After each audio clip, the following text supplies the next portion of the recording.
सभी देखने वालों का वेलकम है मेरे शो में जिसका नाम है तौबा करो।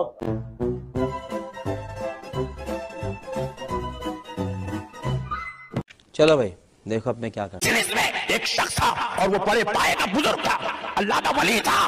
वो 70,000 के बीच में बैठा हुआ है। वाह वाह। और उन्हें इंतहाई हाजत महसूस हो रही है। वो टॉयलेट जाना चाहते थे, इजाबत खाना बैतुल खला जाना चाहते थे। उन्होंने अपनी इजाबत को कंट्रोल करना चाहा, जितनी देर कंट्रोल कर सकते थे करे, लेकिन खत्म। इजाबत अब अपने इंतहा को पहुंची, शिद्दत इंतहा को पहुंची, तो बड़े बेचैन हो गए, क्योंकि अब 25-50 आदमी हो तो ऐसा हटा के निकल जाएंगे। इधर पलटे तो 20,000, उधर पलटे तो 40,000, पीछे देखे तो 50,000। कहां से जाएंगे? बीच में बैठे हुए, जरूरत आ रही है। बेचैन बेकरार हो गए। उसी बेकरारी के आलम में गौसे पाक सरकार की तरफ मुतवज्जे होते हैं। सरकार अब मैं क्या करूं? जरूरत महसूस हो रही है और इंतहा शिद्दत के साथ। गौसे पाक सरकार, हालांकि उन्होंने आवाज नहीं दी, बस खाली अंदर आपकी तबीयत में महसूस होता है गौसे पाक क्या करूं। गौसे पाक सरकार ऐसे बाजू से अपना रुमाल उठाते हैं और उनकी तरफ फेंक देते हैं। जैसे ही फेंके वो रुमाल उड़ता हुआ उनके ऊपर जाकर गिरता है, उस बुजुर्ग पर जिनको हाजत महसूस हो रही है। वो फरमाते हैं खुदा की कसम रुमाल करीब आया जब मुझ पर गिरने लगा तो मैं उस रुमाल के गिरने के वजह से आंख यूं बंद किया। जैसे ही बंद किया फिर मैंने जब आंख खोली तो मैं क्या महसूस करता हूं? मैं जंगल में बैठा हुआ हूं। इधर पलट कर देखता हूं, इंसान तो इंसान, चरिंद परिंद भी नजर नहीं आता। तो मुझे शिद्दत से जरूरत आ रही थी, मैंने कोना देखकर वहां जरूरत कर ली। जरूरत से फारिग हुआ, फिर एक जगह गया, पानी मिला, वहां से वजू भी कर लिया। वजू करके फिर मैंने सोचा कि भाई मैं कहां हूं? गौसे पाक की मजलिस में था, यहां कहां था? अभी ख्याल कर ही रहा हूं, चेहरे पे से रुमाल हटाया तो फिर गौसे पाक की मजलिस में बैठा हुआ। देखें, ये अब साइंटिफिक दौर है। इधर आपने इश्यूज को पेश करना है तो आपने एक बुकिश फॉर्म में पेश करना है कि हाँ ये इस तरह नहीं, इस तरह है। और मैं आपको बताऊं, ये जो मौजज़ात और करामात को हम मानते हैं, लेकिन ये किसी के इख्तियार में नहीं है, इल्ला एक अंबिया के साथ मौजज़ात अटैच है। करामत अल्लाह ताला जिसके ऊपर जाहिर करते हैं। ये जिस तरह सुपरमैन और टार्जन बना के पेश करते हैं ना बुजुर्गों को, तो चूंकि इनके दावे हैं ना, तो करके बताएं। एक और जगह फरमाते हैं अगर मेरा मुरीद मशरिक में हो और मैं मगरिब में हूं और उसका सितर खुल जाए तो मैं वहीं से हाथ बढ़ाकर उसका सितर ढांक दूं। ये सब क्या देखना पड़ रहा है?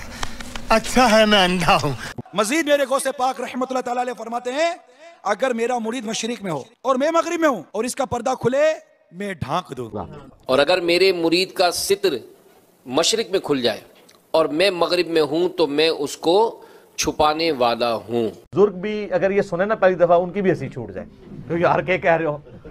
गौसे पाक फरमाते हैं कि अगर मेरा मुरीद मशरिक में हो और मैं मगरिब में हूं, वहां उसका पर्दा इफ़्फ़त गिर रहा हो, रब ने मुझे वो ताकत और तसर्रुफ अता फरमाया हुआ है, वो ताकत अता फरमाई हुई है कि मैं उसके गिरते हुए पर्दे इफ़्फ़त को संभालने के लिए हाजिर हो जाऊंगा। तो सर ऐ कोड़ाते हैं मैदान केड़ा सुच्चा कादरी आ जाए सामने।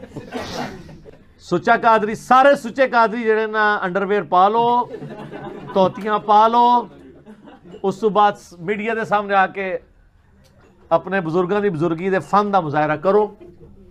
एटलीस्ट वो तो कम से कम करे ना, जिनके लाखों मुरीद हैं वो तो सुच्चे कादरी हैं ना, जो खुद कादरी सिलसिला पे कहते हैं कि हमारे जरिए से बैत हो रहे हैं। उनका तो अगर एक बंदे का सतर खुलने से अगर पूरा पाकिस्तान उनके उसमें आता है और दोज़ख में जाने से बचता है तो सर कुर्बानी दे दे, क्या फर्क पड़ता है? सब कहानी है, झूठ है। मेरा ये कदम तमाम औलिया की गर्दन पर है। जनाब हज़रत गौसे सकलैन का ये कलाम कदमी आज़ी अला रक़बत कुल्ली वलील्लाह, मेरा ये कदम अल्लाह के सारे वलियों की गर्दनों पर है। गौसुल आज़म शेख अब्दुल कादिर जिलानी, उनका कदम सब वलियों की गर्दन पर। सर ये जो जुमला है ना कि तमाम औलिया की गर्दन पे मेरा पाँव है, ये कोई मुसलमान नहीं बोल सकता, वली तो छोड़ दे। ये शेख अब्दुल कादिर जिलानी पे झूठ बांधा गया, उन्होंने नहीं कही कहा। ये अल्लाह का नेक बंदा तो हर वक्त डरता रहता है। वो ये फिरौनी अल्फाज, ये तो फिरौन बोलेगा कि मेरा लोगों के गर्दन पे पाँव है। क्या हजरत अबू बकर सिद्दीक ने कहीं बोला है ये कि तमाम सहाबा की गर्दन पे मेरा पाँव है? सहाबा के सरदार कौन है? अबू बकर सिद्दीक। ये कहते हैं अब्दुल कादिर जिलानी औलिया अल्लाह के सरदार हैं। अगर वो सरदार हैं तो इस किस्म का फिरौनी जुमला बोलेंगे कि औलिया की गर्दन पे मेरा पाँव है? अस्तगफिरुल्लाह। ये जुमला बोलते ही बंदा अपने ईमान की फिक्र करे। ये सब का सब फ्रॉड है।